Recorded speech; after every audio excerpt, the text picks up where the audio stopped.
Welcome to Stupid Meat Eater Comments. This video series presents some of the amazingly stupid comments by non-vegan YouTubers on my channel's debates and videos. Here are this week's top 5 picks. This week's comments are read to you by Nathaniel Duke. Check out his channel and make sure to subscribe. Our first comment this week is from Nismoman420, who said, "So, your diet would fall apart if it wasn't for all the technology that makes your wacky diet possible. If shit hit the fan in this country, you would eventually have to eat meat in a survival setting. Your beliefs back up vegetarianism at best. How is it wrong to have dairy products as long as the animals are free to graze? No torture, no life lost? I love animals, and I've always kind of wondered if it's correct or not to kill for food. Animals kill other animals, like you said, but humans are animals too. So because we can eat differently than nature intended, is that a good thing? And what about fish? Clearly, fish is meat. I've ran into some vegans/vegetarians that claim it is not meat. Clearly, a fish is more alive than a plant, kinda like an animal. Because it's in the water, fuck the fish in their life? You people are inconsistent as fuck. Probably a lack of nutrients throwing off proper brain function. Oh yeah, I heard animal fat is crucial for brain function. Also, our current science you rely on is imperfect. They've been finding lately there are enzymes and things in meat that are very beneficial to us. Nobody knows the perfect diet because if they did, they would live to be over 200 years old. Because those scientists you love so much claim the human body has the potential to live approx 220 years with an ideal diet. So really, we're both ignorant. You can stick with your new age hippie bullshit, and I'll stick with what has worked for thousands, maybe millions of years. Enjoy, bub. Wink. Okay, let's unpack this long comment addressing a number of issues. The technology required to live a vegan life is limited to the farming practices of the last few thousand years and the transportation of the last few hundred. Why is it easier to be a vegan now than ever before? Because we can grow large crops, thereby keep the costs down, and transport a wider range of foods from a wider range of locations than ever before. Vegan foods such as fruits, vegetables, nuts, seeds, legumes, and fungi are available in more places worldwide than ever before in human history. The advancement in farming practices and transportation allows for easier access for a larger population. It's not as if we need science to artificially create vegan foods to replace animal foods. In regards to instances of true emergency and survival, I would do whatever it takes to live.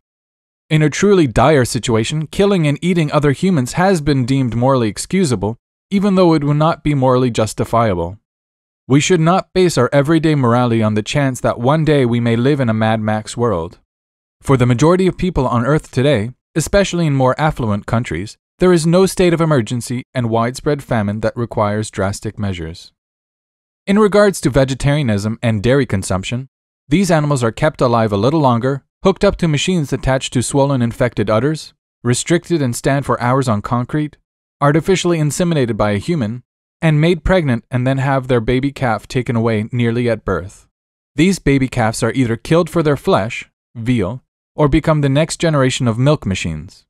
After a few short years, after repeated pregnancies, once the milk production declines, these cows end up being sent to slaughter and become pet food meat or burger meat. While all of this is atrocious behavior, it is entirely unnecessary and misses the bigger issue of use. Regardless how mean or how nicely we treat other animals, do we really have a right to use them, especially when we have no nutritional need, and it causes them so much physical and psychological suffering, as well as a short life devoid of any experience worth living for? We often pride ourselves for being the most ingenious and intelligent species on the planet, yet when it comes to our food choices we default to an appeal to nature fallacy. We either live or act in a way that exemplifies our intellect, or we regress and allow any animalistic tendency to be deemed acceptable. We can't rationally have it both ways. Yes, we are animals. Yes, some animals do kill other animals to survive. We are animals with more options, physiologically and practically. We are omnivores, but we do not require to eat other animals to be healthy. We can eat other animals, but we don't need to. We also have a wide enough selection of vegan foods to choose from. Other animals tend to kill other animals only when they need to survive, obligate carnivores and obligate omnivores, or when protecting their group from danger. we increasingly rarely have these justifications that would excuse our act of killing other sentient animals. On to your final few points. Animal fat is not necessary for our brain health. However, the correct proportion of omega-3/6 is.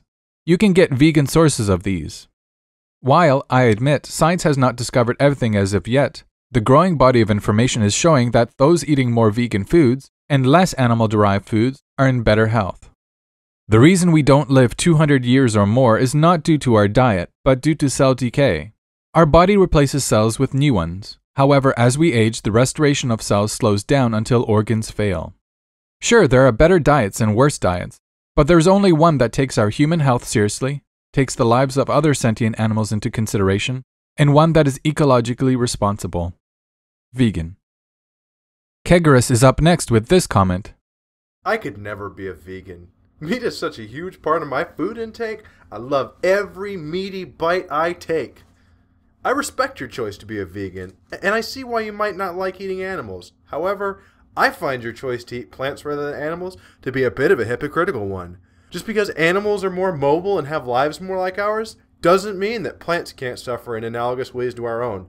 Also, I find PPL who refuse to eat meat tend to miss the point of nature. It's not to be nice and have all species of animals get along. That can be your ideology, fine. But don't act as if we all need to take up that ideology and treat all animal species as intellectual, human-like beings. Not every species of animal needs to be protected, not every species needs to be saved, and not every animal should live. Take the overpopulation of deer, for instance. Should we kill them and not eat the meat? Should we let them live and die of starvation and disease? I'm not a vegan because I hated animal products. As a child, my favorite food to eat was ground beef, often accompanied by cow's milk.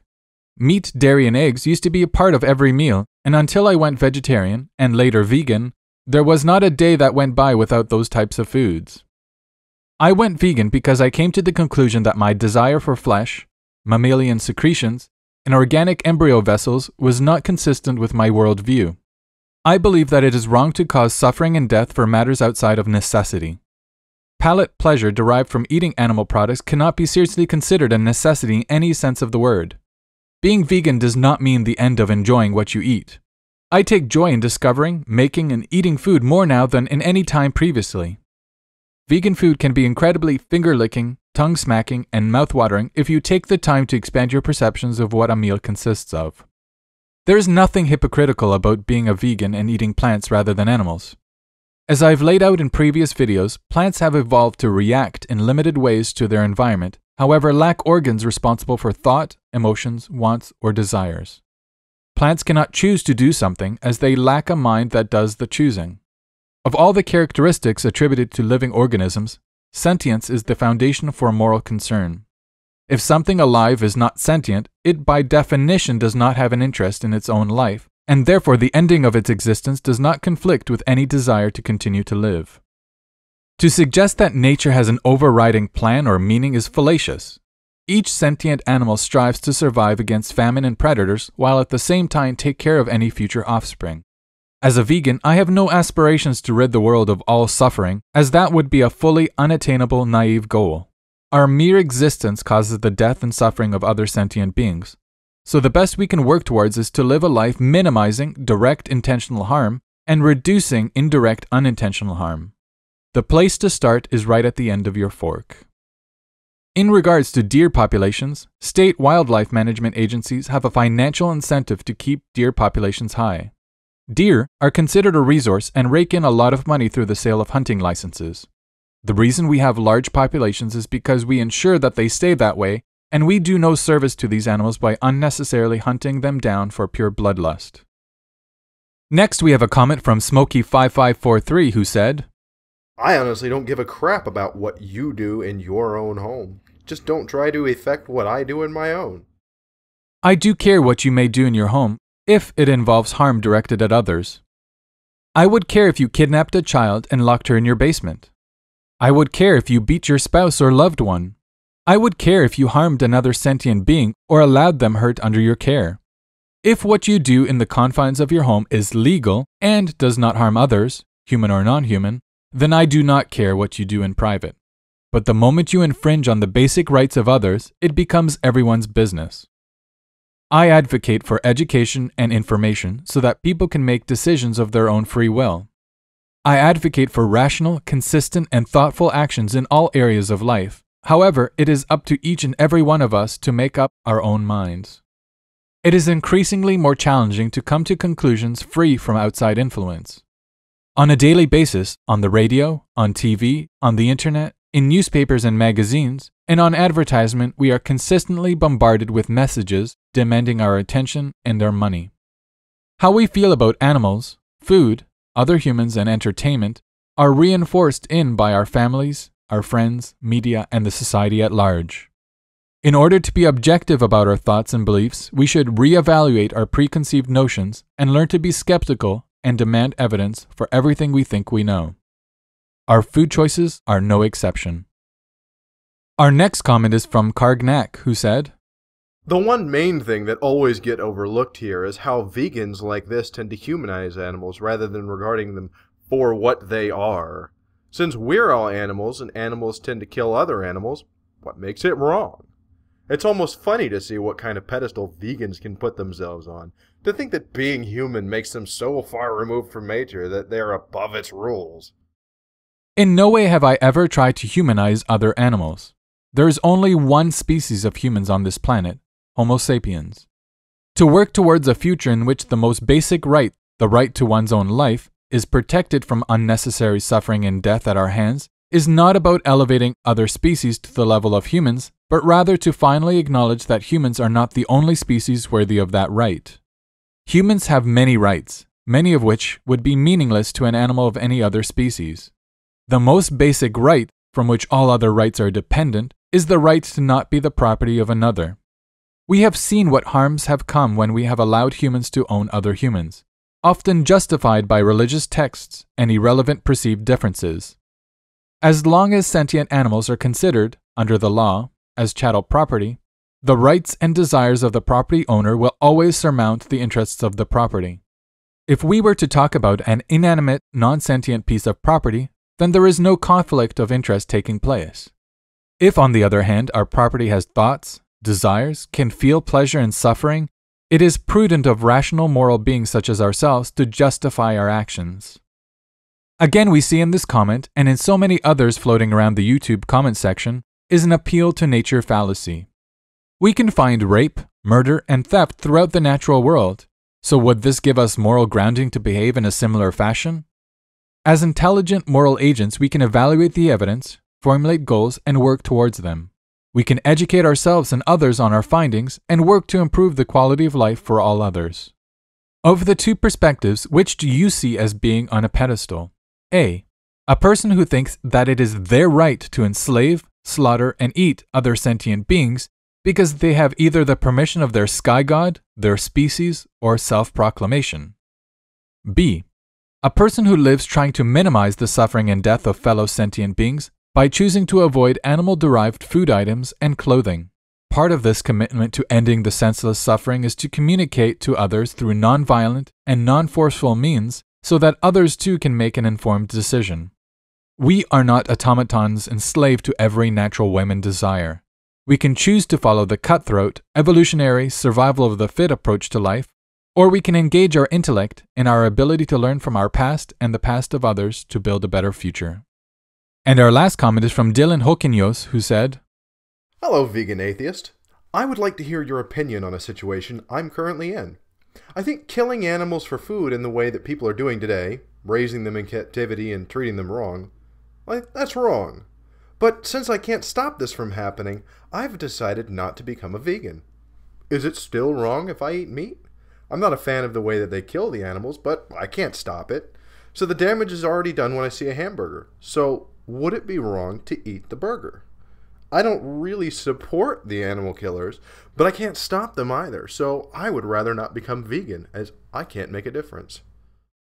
As individuals, there are few things, if any, we can fully control or influence, other than ourselves. Each and every one of us makes our own decisions in life, and our interactions affect a relatively small group of people. Change of any meaningful sort typically arises over a long period of time and after a lot of people have put their time and effort in. I cannot stop all women from being raped. I may one day be able to stop an attacker in a single instance, or may influence people around me through education, but my actions alone will never lead to the end of sexual violence towards other humans. I myself cannot stop this from happening to others, so would it be rational for me to abandon my morality and engage in rape myself? I detest racism and sexism, but no matter my actions in my short life, I will never lead humanity to a fully racism, sexism-free utopia. Does that somehow diminish my commitment to be an empathetic defender of human rights? Should I start throwing around sexist and racist slurs just because my refraining to use these terms is not going to end the use of these terms? I believe in living by example. I believe in being one of the billions who over the centuries did his part to nudge humanity in the right direction. If you wait to act last, you will live your entire life achieving little and being no example for others to model. In response to Dylan's comment regarding the damage already having been done, when the meat is already on the plate in front of you, that animal cannot be saved as it has already lost its life. You cannot save the life of a dead animal, but you can fight for the right to life and freedom of the future animal destined for a future plate. Body parts have become a commodity, and like any business, success is contingent on demand. If consumer demand goes down, supply will eventually match. Each and every one of us represents a tiny bit of that demand. Sure, an individual removing their own demand has little effect on the industry, but a few million individuals can slowly change the world. There you have it. 5 stupid comments from 5 different YouTubers. Which comment would you vote to win the Dumbass of the Week award? Would it be 1. Nismoman420, who thinks it takes some sophisticated technology to be a vegan? 2. Kegris, who enjoys animal flesh too much and thinks that vegans are hypocritical to eat plants as they supposedly can suffer in analogous ways? 3. Smokey5543, who thinks that his choices affecting other sentient beings is his own business? 4. Kargnak, who thinks that an appeal to nature fallacy is a valid argument? Or 5. Dylan Hokanios, who thinks that because we cannot end animal exploitation by going vegan, we might as well engage in it? To vote, leave your choice in the comment section below. Choose only one winner. Results will be available on my Facebook page and Google Plus page 1 week from today on Friday, February 14th. Check back to see who won. If you enjoyed this video, remember to press the like button and share with everyone. If you would like to submit a video or audio reading of an upcoming stupid comment, send me an email to veganatheist@hotmail.com. Thanks for watching. Want to see more? Click subscribe and keep an eye out for the next stupid comments video coming out next Friday. Follow me on my Facebook, Twitter, and Google Plus pages. Links are in the description. Lastly, head over to my channel and check out all the debates, presentations, and videos.